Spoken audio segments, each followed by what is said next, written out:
it's Vicky.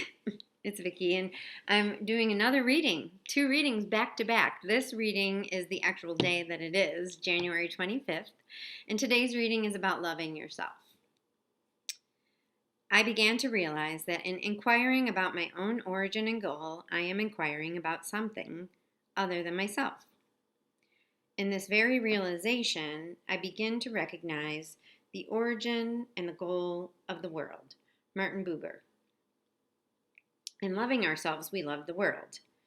For just as fire, rock, and water are all made up of molecules, everything, including you and me, is connected in a small piece of the beginning. Excuse me. Yet, how do we love ourselves? Is it as difficult at times as seeing the back of your head? It can be as elusive as it is necessary. I have tried and tripped many times, and I can only say that loving yourself is like feeding a clear bird that no one else can see. You must be still and offer your palmful of secrets like delicate seed. As she eats your secrets, no longer secret, she glows and you lighten. And her voice, which only you can hear, is your voice bereft of plans. And the light through her body will bathe you till you wonder why the gems in your palm were ever fisted. Others will think you crazed to wait on something no one else sees. But the clear bird only wants to feed and fly and sing. She only wants light in her belly, and once in a great while, if someone loves you enough, they might see her rise from the nest beneath your fear. In this way, I've learned that loving yourself requires a courage unlike any other. It requires us to believe in and stay loyal to something no one else can see that keeps us in the world, our own self-worth. All the great moments of conception, the birth of mountains, of trees, of fish, of prophets, and the truth of relationships that last, all begin where no one can see. And it is our job not to extinguish what is so beautifully begun. For once full of light, everything is safely on its way, not pain-free, but unencumbered. And the air beneath your wings is the same air that trills in my throat. And the empty benches and snow are as much a part of us as the empty figures who slouch on them in spring. When we believe in what no one else can see, we find we are each other. And all moments of living, no matter how difficult, come back into some central point where self and world are one, where light pours in and out at once. And once there, I realize, make real before me, that this moment, whatever it might be, is a fine moment to live and a fine moment to die.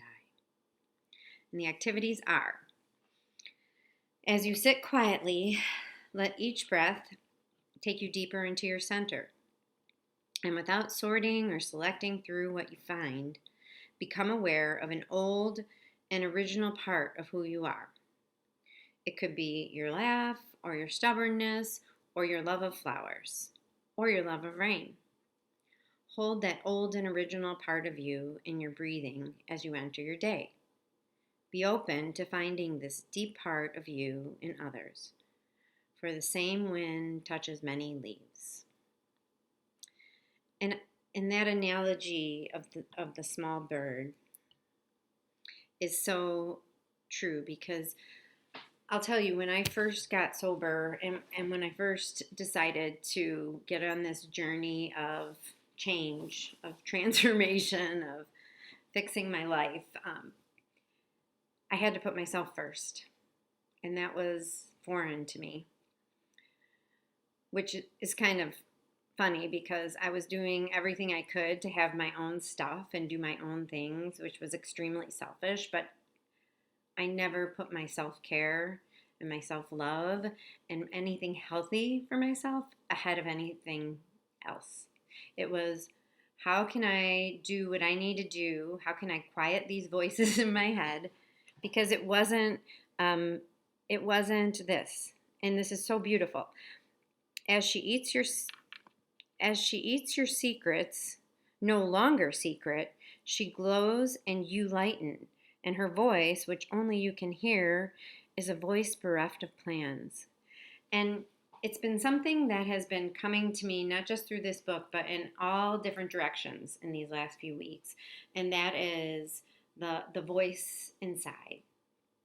And sometimes that voice inside is nasty and pissed off and kind of a jerk. And not necessarily, like lately I've had a jerky voice, but the voice hasn't been towards me because most of the time when I have this inside like chatter, it's like, oh, Vicky, you should have done this and you should have done that. Hasn't been that. What it has been is irritated at everything and everyone around me. And why is this happening to me? But then there's this other voice, and this voice that is calming and that is bereft of plans, that is in the moment and that is loving and that is kind and that is soft and that is easy. And I need that voice. And that's what this reading reminds me of. I've learned that loving yourself requires a courage unlike any other. It requires us to believe in and stay loyal to something no one else can see that keeps us in the world, our own self-worth. And I encourage you to take care of you, take care of your self-worth, do you. Listen to that small, quiet voice inside, not the loud, bratty 5-year-old in the back seat trying to get your attention. If you have a 5-year-old in the back seat, you should probably give them attention. But if it's that 5-year-old in between your ears, listen to the quiet voice. Listen to the calm voice. I think that usually is the way. That is the way. For any of you Baby Yoda fans, that was for you.